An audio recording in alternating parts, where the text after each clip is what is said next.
I'm Indra, I'm a doctor by background and an A&E, and I work at NHS England in the digital transformation portfolio. I'm Jess Morley. I am basically just a giant nerd, and I think about health tech and data either at university or in the Department of Health and Social Care. Cool. So in true One Health Tech style, we're just going to wing this a little bit, and hopefully it will be entertaining for you, but also we'll share some nuggets of what we think about and what keeps us up at night. So Jess, what 3 things keep you up at night? This is so not planned. In terms of the stuff that we do, probably finding the balance between opportunity cost and risk, and then how we go about actually making that happen. So what are the types of behaviours that we want to encourage and discourage in order to make that happen? What is the bigger picture? Like, everyone's going to want to talk about the code of conduct, and that's fine, but it's just one small thing of the vast range of things that we do in this space. And also a lot about evidence. And how do we know the stuff is working before we suggest that it should be used in the NHS? And the overarching thing within that is, how do we abide by the fact that the NHS is for everyone? And how do we make sure that it continues to be for everyone? Interesting. So I'm going to ask you like a personal question. Okay.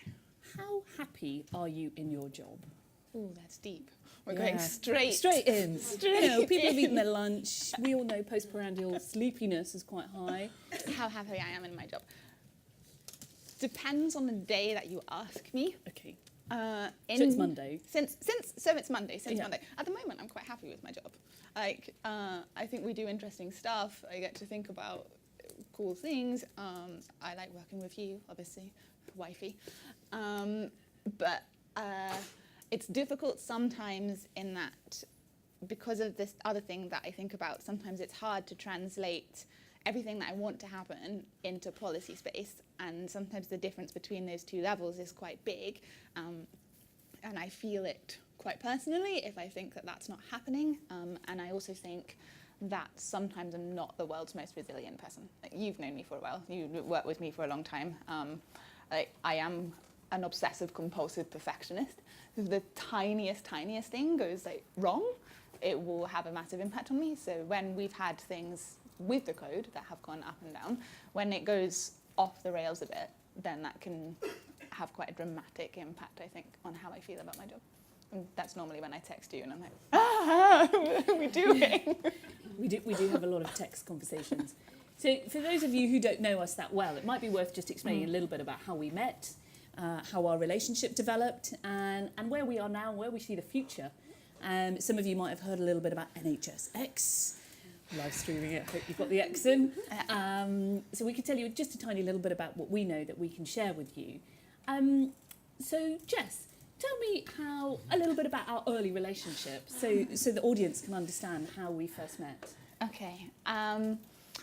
So there's a reason we're talking about this, is because we're trying to be collaborative, and we work in 2 different organisations. Yeah, so I guess all of this probably started around about 2 years ago now, but really about 18 months ago, when standard happens in government. Ministers like, I want to do this thing, and then who are the people who know about the thing, and can I get them to do it? And obviously I sit in DH and Indra sits in NHSE, and so... Is everybody familiar with NHSE? Just yes, hands up. Good. Okay. So we were like, well, the department sets direction, and NHS England is the commissioner, and they make things happen. That's kind of the simplest way I can put it. So in order to make stuff in AI space happen, we needed both parts to work together. So I was obviously nerd in DH. Indra's like the head of sort of clinical and digital in NHS England, and like. I love how you really can't get my title right. No, but that's fine. Well, that's just what it is, right? Yeah. Titles I mean, we nothing. do also make them up. We do make them up. But so we had to go and sort of get pushed together and start making this stuff happen. But the department has traditionally been quite civil servanty. So there's a very, very clear way things get done. And there's a lot of process in. It's also super hierarchical. If anyone else who works in civil service will know, there are lots of grades, and then the people who need to sign off things depends on your grade, and et cetera, et cetera. So there were probably just a bit too many layers between Indra and me, and there was a lot of like, well, this is what the government is doing, and this is what NHS England is doing. And then there was sort of comes with that a lot of things that you cannot share, or you cannot do this, or you can't just have open conversations, and we have to have 7,000 people step in the middle and turn things off. So that probably made at the start of our relationship quite difficult. But we were kind of pushing through, and then it probably got to about last summer, I guess June or something, and we knew we were going to publish the initial version of the Code of Conduct in September, and then a variety of things happened and changed, and we kind of just came together and like, this is ridiculous, this is not helping anyone, we all know what they want to achieve, and so we kind of just were like, right, well, we're going to do this, we're going to throw the rule book out a little bit and do it the way that we want to do it. So much more about us just hanging out, co-working, being together, being very open. I think we've pushed quite hard to be able to do events like this and to like really talk about what it is that we're doing. And then since then, I think things have been much better. Yeah, and that's the purpose. See, this is a segue. That's the purpose of NHSX, is to make sure that like you have the people will be under one heading, so there isn't those barriers between you can share this as DH and NHS England can share this as this. Got closer. Like, we are now in the fireside chat. We are not just beside the fireside chat. I'm also quite conscious that this is slightly hypnotic, so you know, if anybody does feel that they're falling asleep, please do get up and move around. It is interesting, isn't it? So I think, so I'm a doctor, as I've said, I work on the front line. I'm an A&E doctor, so if things are broken, I like to fix it quite quickly. I have a very little attention span, more than, well, I was going to say 4 hours, as the 4-hour target is there. But, you know, let's be realistic, maybe 24 hours if you're stuck in a CDU, so a Clinical Decision Support Unit. And actually coming into government has been an eye changer for me. So when I grew up, I always wanted to be a doctor. I always thought, yes, saving lives. Now that is cool. And we've all seen House, we've all seen, you know, any other TV show where there's like a cool person who's a doctor. And so for years I thought I was quite cool.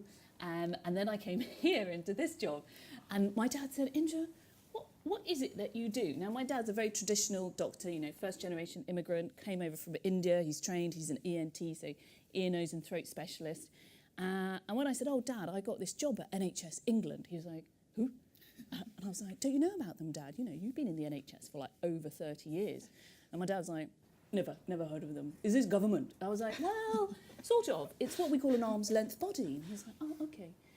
And he said, well, what do you do? So I tried to explain digital health to him. And he was like, what is this digital health? And I was like, so my dad doesn't actually have an Indian accent, but I put it on for comedy effect. And he was like, what is this digital health? So I was like, oh, you know, it's about how you could do things, either in a digital way, so you think about video consultation, like digital to the face-to-face, or about actually using digital stuff to do things in health. So what we talk about therapeutic, and I'm sure there's a lot of you who are experts in the room, so thinking about things in a digital way, like CBT, so CCBT would be a good example of using a therapeutic way of doing health. And this was over dinner. And in our household, dinners last about 10 minutes. My dad's a surgeon as well, likes to get things through quite quickly. So I explained this over a 10-minute dinner. And then at the end of it, he said, so basically you teach doctors how to use computers. And I was like, not quite, Dad, but yeah, you're on the right track. You know, we have a lot of computers. And he was like, okay, what a waste of time. And I said, you should have become an ophthalmologist. I told you, you know. I'm like, yeah, thanks, Dad. So the point of this story is quite often when we talk about health policy or we talk about digital health, it's a real conceptual argument that people don't always understand, and they kind of look at us and they're like, okay, great. And then you can start throwing the term in called AI, and you know, you can really lose people. You just start saying artificial intelligence, and before you've even got to the junts, people are like, yeah, thanks for that. Let's move on. So do you know actually malaria is rising and children are dying because they're not getting vaccinated, like real problems? And you're like, yeah. So see you. So thanks for that conversation. So So Jess and I have had a real challenge. So the point of all of this is to say we've had a real challenge over the last couple of years to try and say, yes, some of this stuff is a little bit out there. It's a little bit on the horizon. Would you agree? Yeah, for sure. Yeah. And how do we actually get people to understand what we're saying? How do we actually get people to engage with what we're saying? Because it's such a ethereal term, isn't it? Do you want to tell the conversation of when we went to, was it Age UK? Oh, yes. yeah. So we had a brilliant conversation. So we thought, we've done this code of conduct. Boom, we are winning at this race. Let's go and engage with some patients. And this is how not to do policy, by the way. Yeah. So yeah. So we went, like, I should also say, Indras, the reason that we work really well as a team is we have quite different skill sets that work really well together. Indra is by far the better people person, as you can probably tell. But we were like, well, we have to go and talk to some different groups of people, and yeah, patients will be like me, and I diagnosed myself with an app and then took the app to my surgeon and was like, this is the problem, and then I was in surgery 2 weeks later. But no, most people do not necessarily feel comfortable with that. So we were going to go to Age UK and try and have this conversation about, these are the sort of higher end users of the NHS, what does it mean to them? And I mean, we had planned it very poorly. I think we just thought we can go in and have this conversation, and we've had this conversation at this point so many times we can probably do it in our sleep. And it was so far away from these people's reality that it was just impossible. So we would be trying to say, ask about the questions like, or around what do you think about privacy in this space, etc. And they just say, but I fundamentally don't understand. And eventually we kind of got to the point where one of the people on the panel had described how, I think it was Reader's Digest, had used to produce this like home guide help to, like, if you were a housewife, this is the guide to looking after your family. And you would go there and that would tell you, if my child is sick, this is what I look for. So we eventually hooked onto this idea, and we were like, right, so what we want to do is imagine all of the information in that guide is in a computer, and you can just ask it a question and it will tell you the answer that was in there. And that kind of started to help, but it was a fun but very painful couple of hours. I think they just couldn't understand. So we started off by saying, we wanted to talk about some principles, sets of behaviours. How do you, as Jess explained, high-end users engage with this? And they were just like, love, you just need to write a Reader's Digest and then it will all be okay. And we thought, oh, okay, yeah, that's a great idea. So we tried to go down this path. And then it's always a case, isn't it? So we had about 3 or 4. Now, we're in the Alan Turing Institute. You guys are super clever. Those of you here from there and those of you aren't are also super clever. These guys, there was like four men who kind of turned around and said, love, we did this back in 1960. Don't know what you're talking about. I can write you like AI code like that. And I was like, no, you're so right. We talk about this being a new thing, but actually it's been around for a long time. And you, these 4 experts, are definitely way more expert than we are, which did get us thinking to actually, how do you bring other people in this journey? So initially, as Jess mentioned, we've been doing it just the 2 of us, as in NHS England and Department of Health. And we thought, well, we're definitely getting something wrong here. So we basically went out, and thanks to partners like HealthTech, who I'm also a member of, so if you're not a member of, get on that website and sign up now, and donate some money, obviously. But nice plug. Sorry, I had to. But it's to go out and say, well, how do we do this? So one of the things we did is we went out to industry. And as much as there's always a bit of a industry out there, industry are experts in this. Let's be honest. They've been doing it for a long time. They've got their own code of conduct. They've got their own principles of how they're doing some of this work. But they can also afford to pay some of the world-leading experts in this space. So one of the things we did was we reached out to industry experts and said, can you give us some case studies? Can you tell us how you are actually not only just developing this product, but how would you deploy them in the real world setting?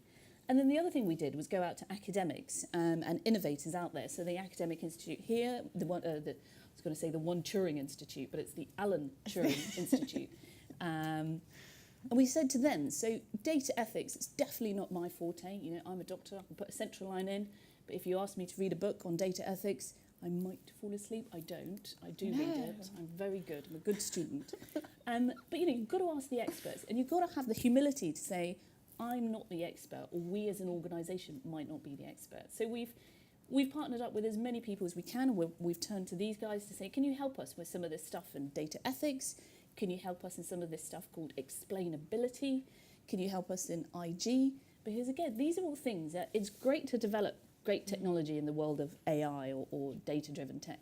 But actually, when you come to deploying it in the front line, there's a big divide. And how do we bridge that divide? And so we have been trying quite hard. So again, if it's a call, if anybody would like to come and help us on this journey, I think, we're very welcome.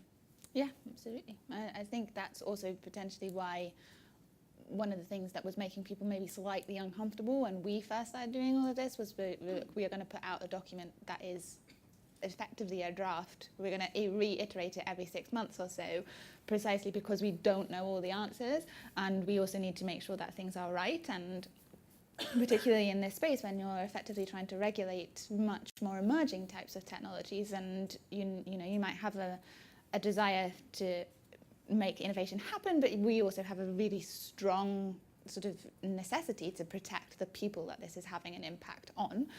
So you're constantly walking a really fine line. So it's a bit, I think people trust us now because we've done this for a while. So like the people that we work for at least know that we're not just slacking off and saying, oh, we haven't thought about it. It's kind of like, no, we have thought about it, but we are just going at a pace at which we think will make sure that this lands in the way that's right, and then we can keep playing with it. So like some of the stuff that particularly the guys here are very keen on us developing more of the ethical side of things, which is currently around in our Principle 7, but we have to push that a little bit further and make sure that it is translatable between all of the stuff that we can think of up here versus what can we actually publish on Gov UK. And that's why having lots of people involved and we can bounce those ideas back and forth is really helpful. Yeah. And then I can go to the library and read about this stuff. Read about stuff. And so if you were to sum up, and then we can start talking about like fun things, because obviously we're here to talk about health policies, and we try to keep it a bit about policy. If you were to sum up for the people in the room, what 2 or 3 things would be key to being successful at your job in government? What would you say? Assuming that I am. Always assume. Yeah. We'll assume you're quite good. I think you're good. Oh, thanks. Yeah. Thanks. I think you are too. Oh, thanks. See, love goes a long way. It goes a long way, all I'm saying. I think being open, having conversations, not being closed-minded, I think not being top-down, and also being conscious of the fact that when you appear as government, that comes with certain conditions that people perceive you, and you need to be able to break through those barriers in order to have the real conversation. And then the more practical side of stuff is you have to have 5 conversations planning the conversation that is the conversation that matters, so that by the time you've got to the conversation that actually matters, you know exactly who's going to say what and why and when, and then everything will go smoothly. Great. So Jess, like ignoring health policy, government and all the rest of it, what do you want to be when you grow up? Are you grown up? No. Definitely not grown up. I went back to school. Honest answer is I don't know. I like all of this stuff. I know what I want to do for the next 3 to 5-ish years. And I have a plan. I'm going to do this, and then, but I don't know where I want to go longer term than that. I think for me it's quite tricky because there's really big part of me that just likes doing the academic and the research side of stuff and locking myself in the social science library for 10 hours and thinking about things, like actually really fun. And then that's when my mum texts me and she's like, Jess, humans are as good as AI sometimes. I'm like, oh, okay, fine. At least your mum gets it. Yeah. Well, ish. I sent her a podcast with Luciano on it, and I was like, listen, and then it will be good. And she said, oh, I understood it. I said, yeah. She's a Pilates teacher, by the way, which is awesome, but knows nothing about tech. So I think there's that part of me that really, really likes that. There's also a really big part of me that's kind of millennial and annoying, and I'm like, I want to have an impact on the world, and I want to make things better, and I want to walk around with my, rose gold iPhone and feel like my life has meaning, and all the special snowflakiness. So go big, go home, right? Exactly. Yeah. So how I marry those things up between wanting to just shut myself in a room and be a giant nerd, and also making sure that the things I nerd about actually have an impact, is something that I need to figure out. What about you? You obviously have 2 jobs, because you have being Dr. Indra and awesome, and then being mum. Being mum, yeah. Being mum is like, how many parents in the room or carers? Yeah, okay, so, what? Where's the manual for that? Hard, definitely hard. So I went to my kids' school last week. It was Science Week, so those of you who have kids knew it was Science Week. Talked about space, and and I said to the teacher, I had no idea. So I was like, oh yeah, I'll come and talk to you about being a doctor, like how you do science and then how you come into health technology. And then they were like, no, love, can you talk about space? And I was like, they didn't teach us that at med school. But I can definitely talk about space. So I got them all to understand what you need to survive, and actually space is a hostile environment, and that you can't actually survive. But they were great. The kids, so these are 6 and 7-year-olds, and they asked such difficult questions. They were like, so if one planet is moving that way and another planet is moving that way, how do you get from one planet to the other planet if they're both moving at the same time? I was like, love, I studied medicine, not like physics or vectors or anything like that. But anyway, tried to attempt to answer them. And the moral of the story is you make it up, don't you, as a parent, a lot. So I do make up a lot of mumbo jumbo, I'm not allowed to swear, at home. And I think sometimes we do that in life. But what would I be as I grew up? Yeah. So I went to Comic-Con recently. Anybody been to Comic-Con? Yeah. Love it. So I went as Captain Marvel, even though I haven't seen the movie, but I thought it was great. But I said, yes, I'd love to be Captain Marvel. So, save the planet and then the universe. Yeah. So I'm going to go Google and go big, go home, right? Yeah. Or any other big tech firm out there. Yeah. So just don't be evil. No, I won't be evil. I'm a doctor. I like people. I try to save lives. Okay, good. Yes. So we're at time.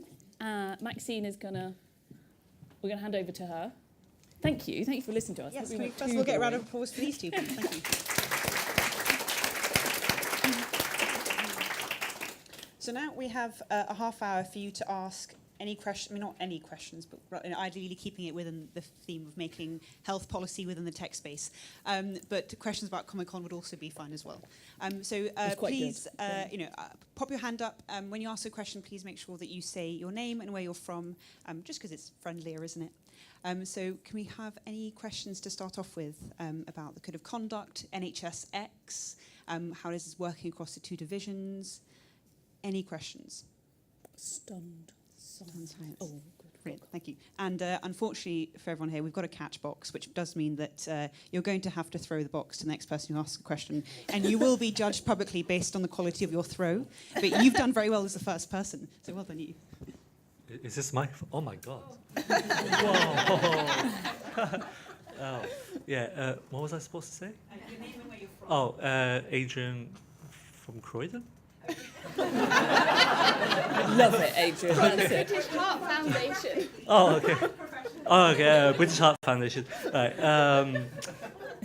So NHSX, what can you tell us that we don't already know? Intrigue. Probably.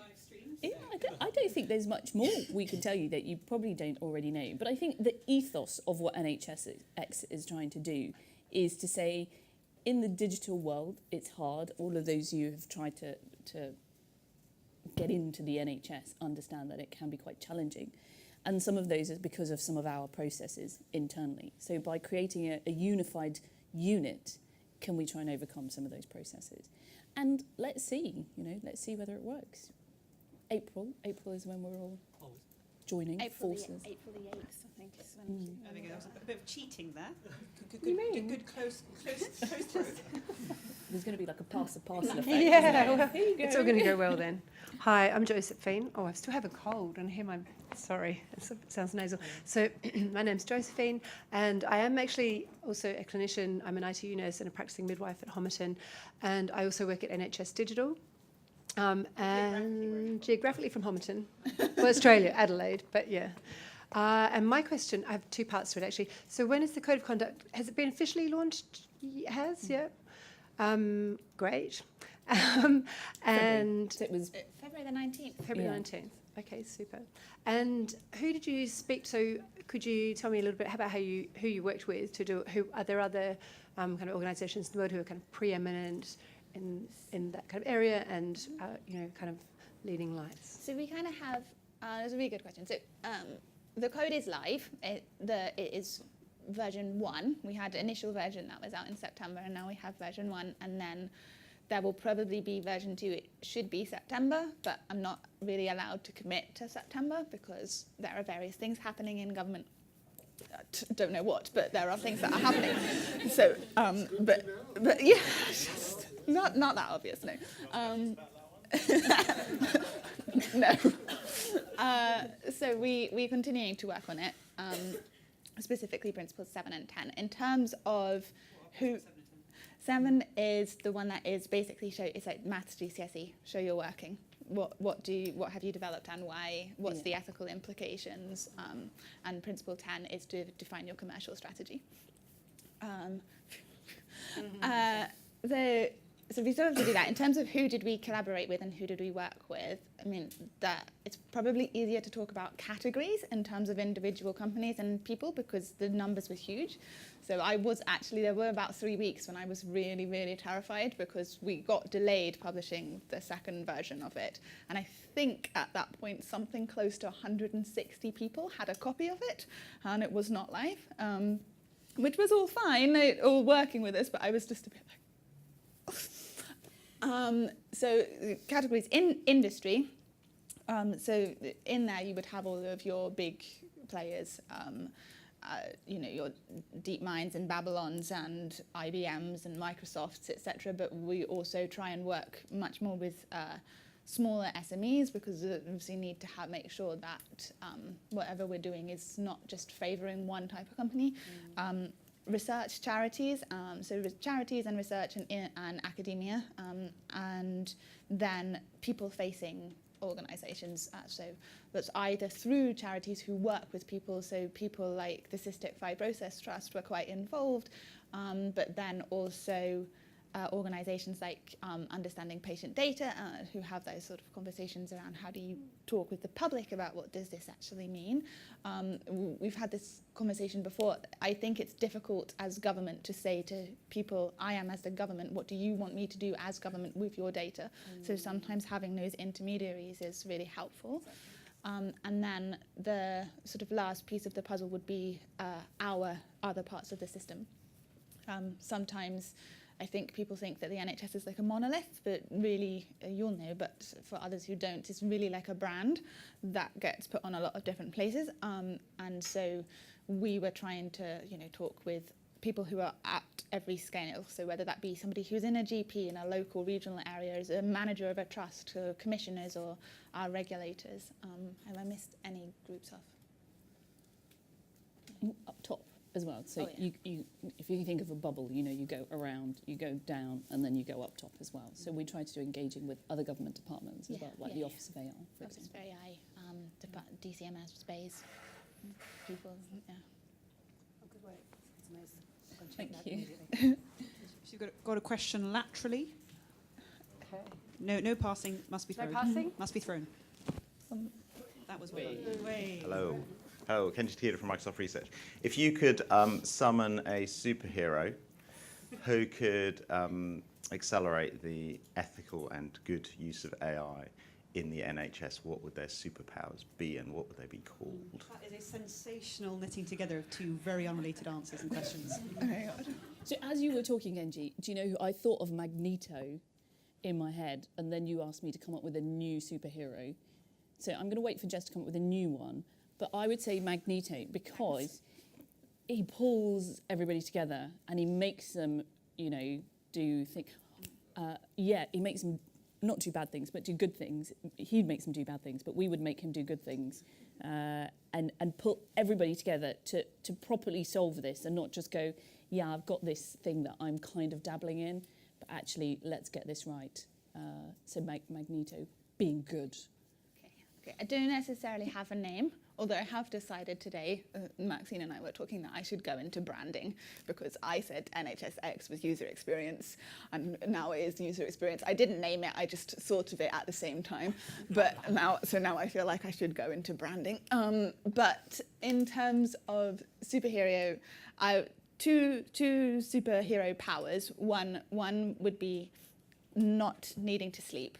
So this is a personal superpower that I would really like to have. And so not being able to sleep. And the other one would be a translator. So a lot of conversations that we have, people don't talk the same language. So we're just talking English, by the way, not like not French and German. Yeah, but they don't talk the same language. Clinicians don't talk the same language. Patients don't talk the same language. Academic community doesn't talk the same language.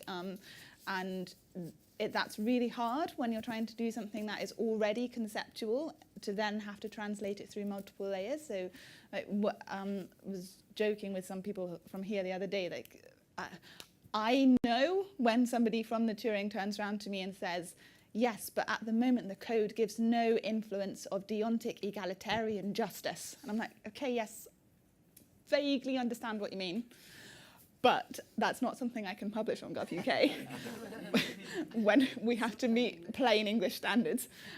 So those two would be my superpowers. What the name of that superhero would be, I don't know. Gestra. There we go. There you go, brilliant. Yeah, me. Oh. Oh, sorry. Oh, yeah, ready? Hi, I'm Frances. I'm from Mestley. We're a community of doctors. So I guess both of you are really positive, which is amazing because you don't hear that much. And I think you also both have this kind of like get shit done attitude, which in digital and health is slightly rare. So like Simon Eccles is famous for standing up and being like, I tried to do this job 10 years ago and here I am 10 years later trying to do it again. Kudos to him. So I think it'd be really nice if you have an example of a time when you were kind of fighting to move something forward and you did something, which you would have done a lot, and you did something or you realised something and it was a breakthrough moment of like, oh, if we do this, we can finally get these people all in the same room, on the same page, etc. So example of moving forward, I guess. So we have lots of examples of those. But the most recent one is probably getting the second version of the code published. So we were due to publish in December. We had it all lined up. At the same time, we were publishing the evidence framework that we had worked with NICE. So I had tried over the last 8 months leading up to December to push NICE at pace to come up with an evidence framework. And for me, this was like... For digital health technologies. This was like a glory moment. I was like, oh my goodness, we've done it. We've actually got this. And it's going to be a great announcement of, code and framework and all of this good stuff. And then other things happened and we couldn't publish it. And some of them were people's perceptions of what we were trying to do. And it goes back to that understanding what the blockers are. And you can write. So I like talking to people. I like being in a room and looking at your face and saying, you tell me what is your problem, and then I can help you. And I do that in an A&E, and you do that in an ITU, and that's what we as clinicians do. We figure out what is the problem that is bringing you into this space, and how can I change that?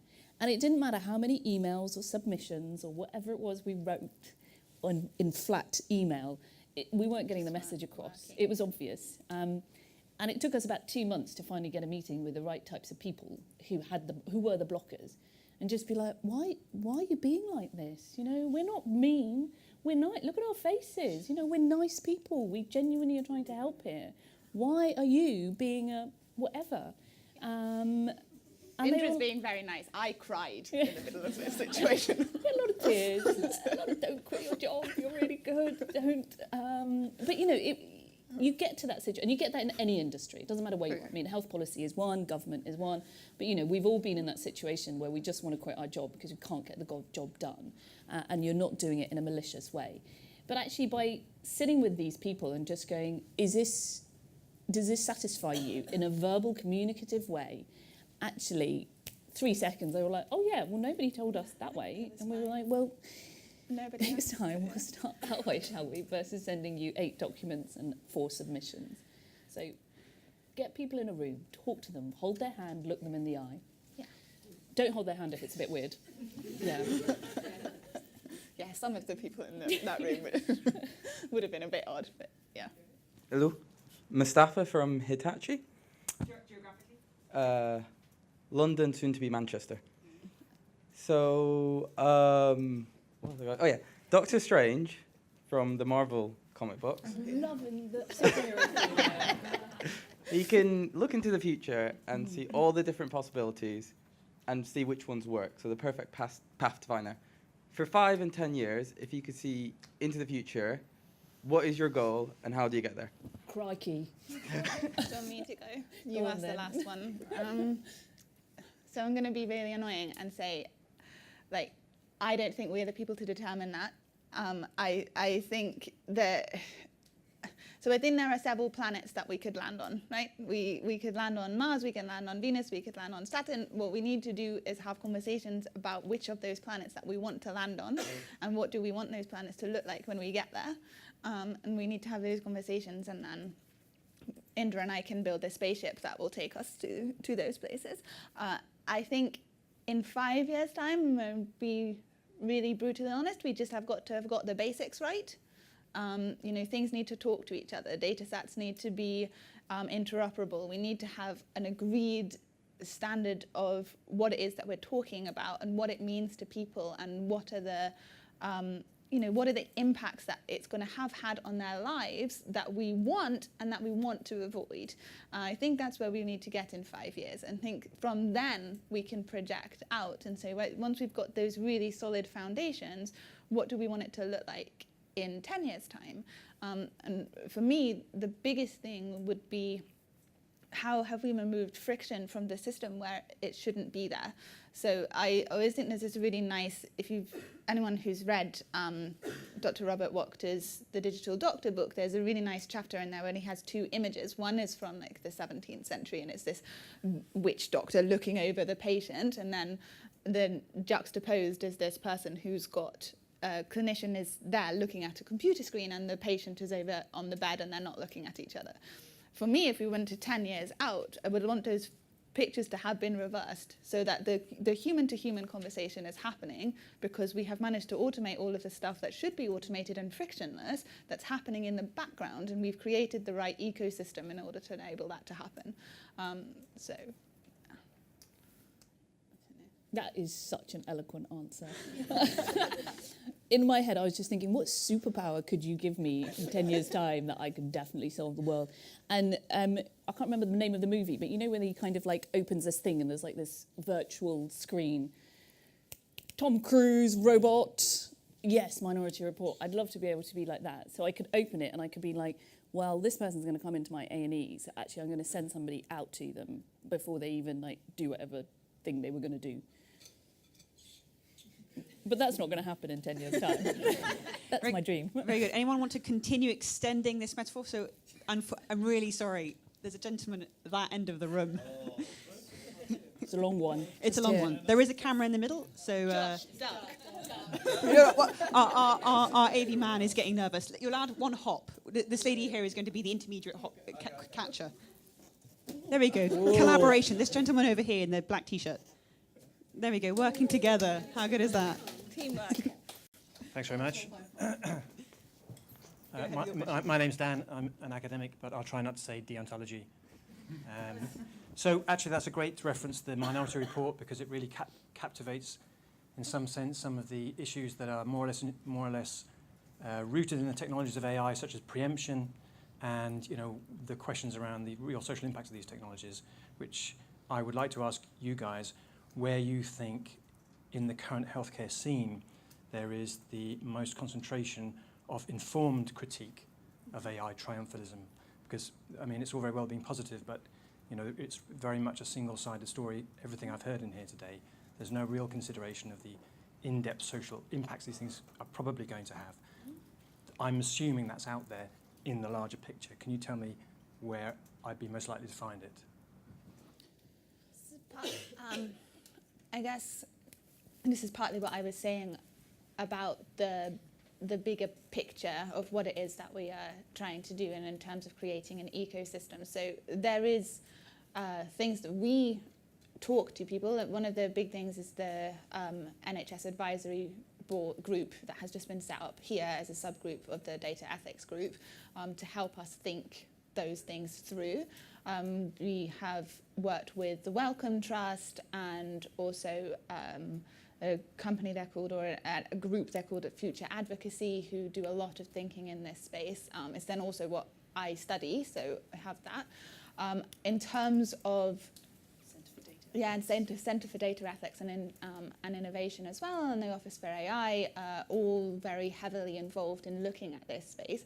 Trying to facilitate it rather than saying, actually, maybe we should stop. No, it's about us. I mean, you have to differentiate between. So I think sometimes the department comes across as super strong in terms of this is the direction of travel that we want to go in, and we want to support technology, and technology is always good. That's not the philosophy that I come from. It's not the perspective that Indra comes from.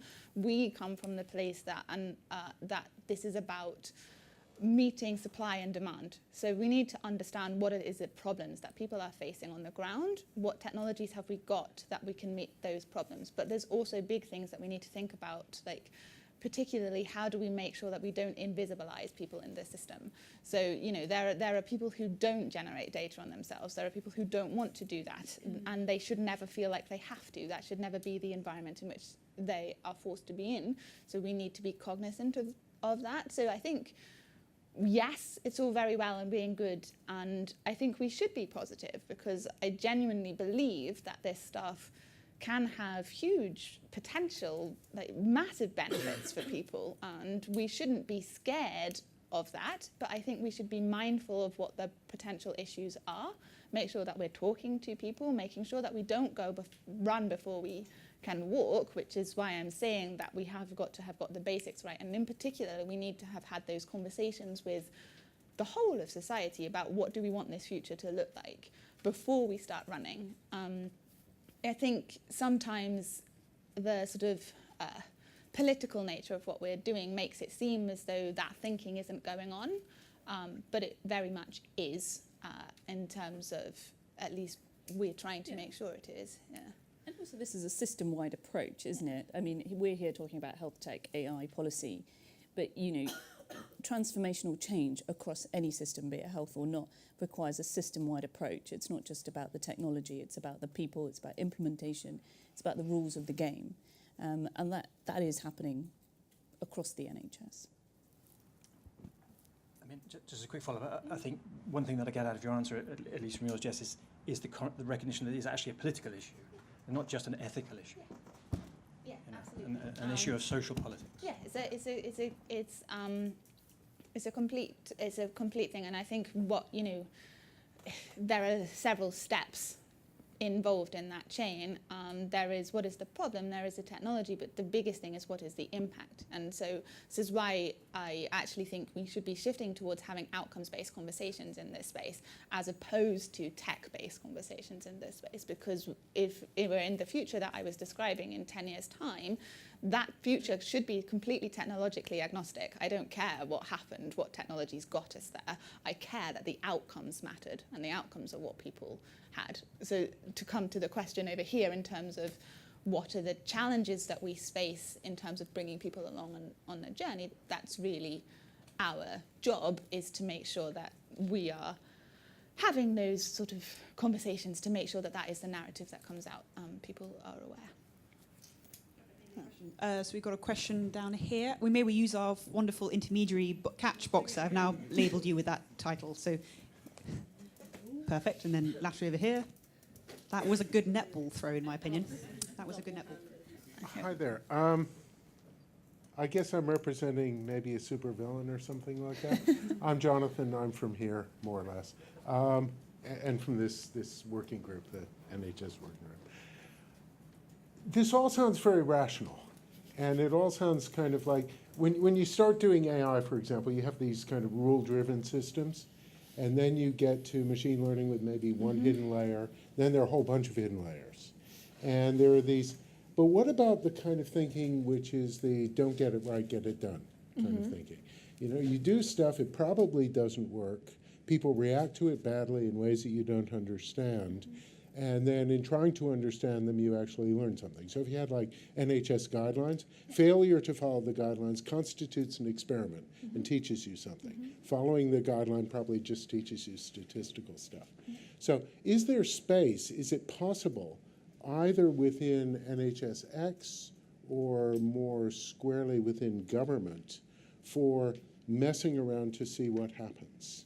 So I guess the hero would be Entropo or something like that. But you know, it's a complex system, so it has emergent stuff in it. Yeah, it is a complex system, and so we recently released the Regulators Pioneer Fund. I don't know if you're familiar with those. So there was a bunch of money, basically, for want of a better word, out there for regulators to have sandbox environments.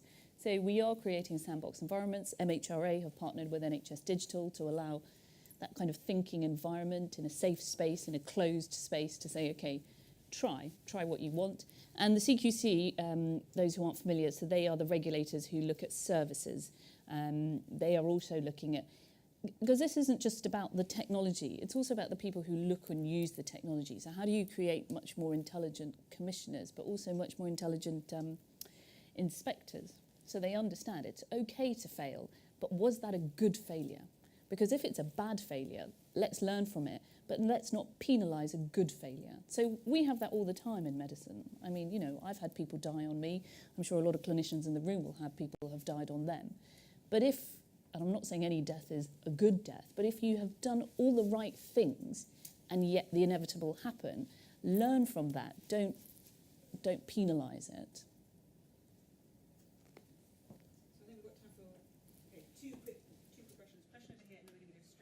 Chuck it to Dean, we'll take them simultaneously. Throw it that far. Okay, right. I thought I had an easy one there. I'm Nick. I'm from the Health Innovation Network. We're one of the academic health science networks. What is one of sort of... Sorry, I dropped my glass, so I've lost my question now. What are one of the... Could you name one of the best digital health innovations that you've seen so far out there?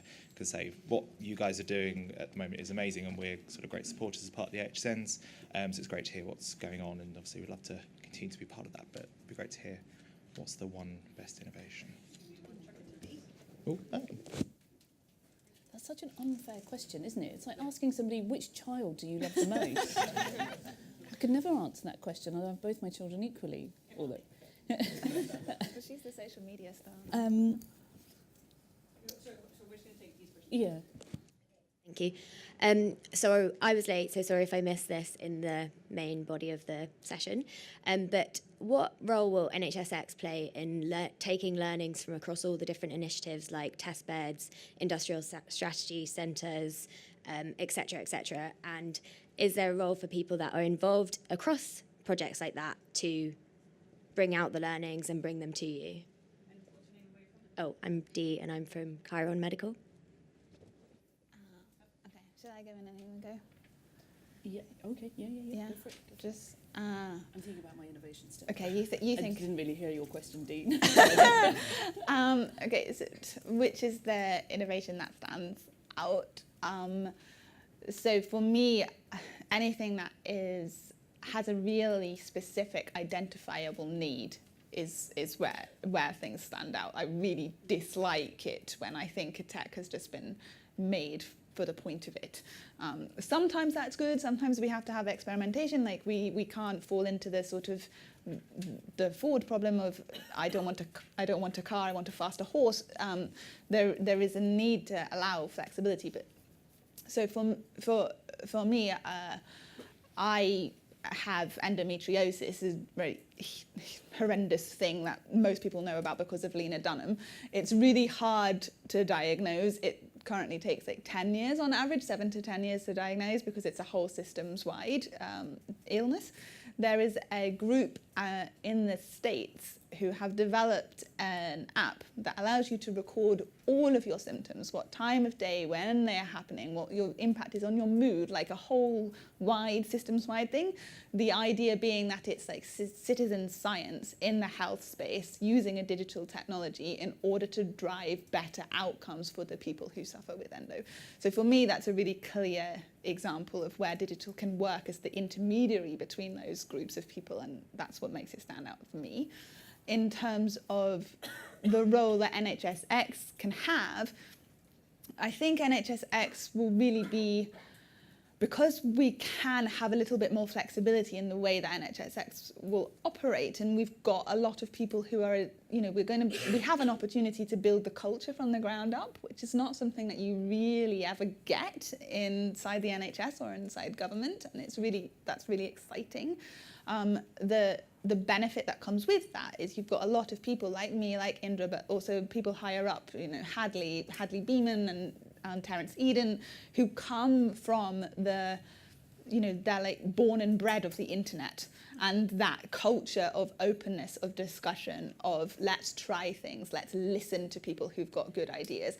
And I think it's because of the people who have that mindset, and because that's the ethos that we are setting it up with, it will enable those conversations to happen in the way that you are describing. So it's less the organisation itself and more the culture that it will breed. Great. Really briefly to your question, as Jess was talking, I was thinking, so there's two things. It's not really a technology or a thing per se, but there's some great guys in Bradford who've basically hacked their current EHR and created e-whiteboards or digital whiteboards.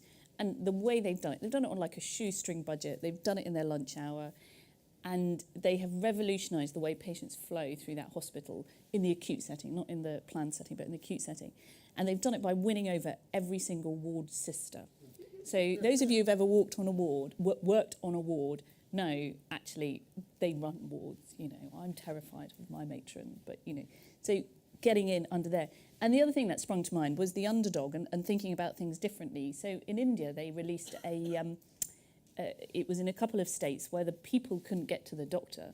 So what they did was they gave motorbikes with a little sidecar to villagers and said, if you ever have a sick person, any of you all know how to ride a motorbike, can just take the sick person to the doctor versus them having to walk whatever numbers of miles or actually not getting to that person and therefore them dying or something worse happening. So thinking about it outside the box, it's like, don't always come to me, let us come to you, or think about it slightly differently. And I think Jess has said everything about NHSX. Perfect, thank you so much. Can we have a huge round of applause for Jess and Indra?